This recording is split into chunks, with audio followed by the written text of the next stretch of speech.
আগে যারা ছিল এখন বর্তমানে ইনি বেশি করতেছে। স্কুল তো প্রতিদিন খুললে কি হবে, এখানে ক্লাস ঠিক মতো হয় না। 12:30টার মধ্যে আমাদের ছুটি দিয়ে দেয়। আমাদের প্রতিদিন ঠিক মতো ক্লাস হয় না, 12:30টার মধ্যে ছুটি হয়। অনলাইন হাজিরা দিতে আম গাছের মগ ডালে উঠে সামাজিক যোগাযোগ মাধ্যমে রাতারাতি ভাইরাল রাঙামাটির এক প্রধান শিক্ষক। নেটিজেনদের বড় অংশ যখন তার এই কর্তব্য নিষ্ঠার প্রশংসায় পঞ্চমুখ, ঠিক তখনই ক্যামেরায় উঠে এলো মুদ্রার ওপিঠ। নেটওয়ার্কের খোঁজে গাছে ওঠা সেই শিক্ষকের স্কুলেই নাকি দুপুর 1টা বাজতেই ঝোলে তালা। দায়িত্ববোধের আড়ালে এ কেমন অনিয়মের পাহাড়।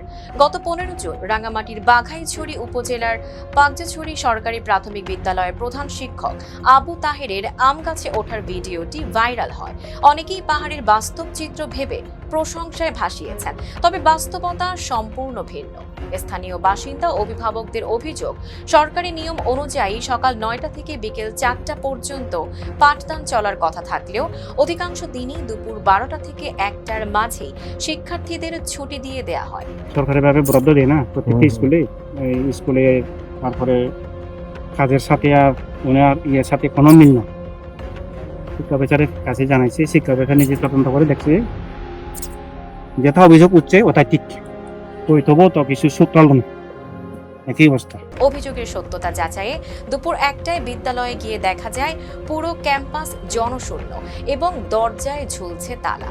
বিষয়টি নিয়ে ক্ষুব্ধ স্থানীয়রা উপজেলা ভারপ্রাপ্ত শিক্ষা অফিসার সঞ্চয়ন চাকমার কাছে জবাবদিহিতা চেয়েছেন। আমাদের বিদ্যালয়গুলো হচ্ছে সকাল 9টা থেকে সোয়া 4টা পর্যন্ত বিদ্যালয় খোলা থাকবে, এটা হচ্ছে আমাদের সরকারি নিয়মে বলা আছে।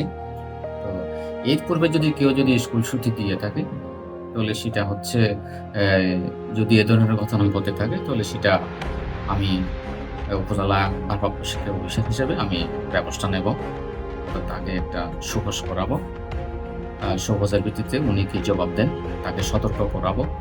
আর যদি এই ধরনের প্রমাণ পাওয়া যায় তাহলে সেক্ষেত্রে হচ্ছে আমার বিভাগীয়ভাবে যে করণীয় সেটা আমি ব্যবস্থা নেব। ধন্যবাদ। নেটওয়ার্ক সংকটের অজুহাতে আম গাছে ওঠার ঘটনাটি যেমন দুর্গম পাহাড়ের বাস্তব সংকটকে সামনে এনেছে, ঠিক তেমনি বিদ্যালয়ের পাঠদানে এমন ফাঁকি ও অনিয়ম জন্ম দিয়েছে নতুন বিতর্কের। সস্তা বাহবা নয়, বরং সংশ্লিষ্ট কর্তৃপক্ষের কঠোর তদারকির মাধ্যমেই শিক্ষার সুষ্ঠু পরিবেশ ফিরবে, এমনটাই প্রত্যাশা স্থানীয়দের। Tanjiba Nowrin, face the people.